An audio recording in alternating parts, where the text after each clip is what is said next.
of the things that really gets me recently is so like I'm first and foremost for me, I consider myself a sustainability entrepreneur before hemp, So like everything that I do has some sustainable twist to it. You know what I mean? Like I've been in regenerative agriculture since before it was really like a buzzword. Like I remember I think I was at NOCO in 2018 maybe, and regenerative agriculture, that was like the buzzword that had been going around a lot. Then I was like, okay, I like this word. Like I had never really called it that. It's like I was kind of in like the permaculture movement, and I was into aquaponics and things like that.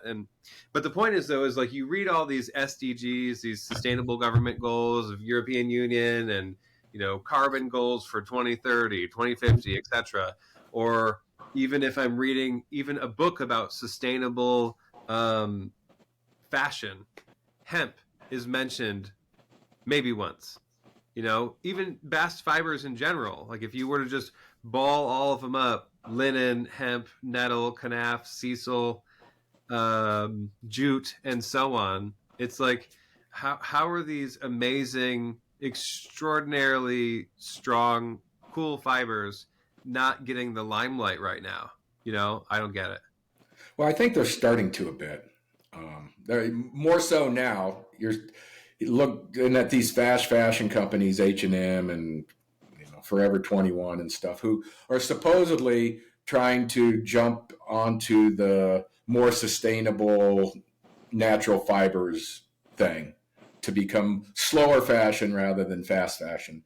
And they need to, because so much of the shit ends up in, they'll ship all the oversupply to Africa or whatever. And then it just ends up in waterways and landfills. It's like, send the garbage to Africa that nobody else wants. That's, they make all this, all this product, and they sell 20 or 30% of it. And the rest of it, it's like, what are we going to do with it? Because we got to keep making new stuff. Right.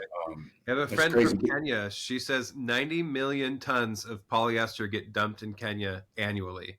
Yeah, maybe we were talking about that before. It's like super crazy, but you bring up regenerative agriculture, and that's one thing that I feel really good about with NOCOS. Since 2014, when we started it, Doug Fine was our keynote, and he had just released Hemp Bound, and Doug was the one he was talking about regen ag back then, and David Bronner and John Rulick from Nativa.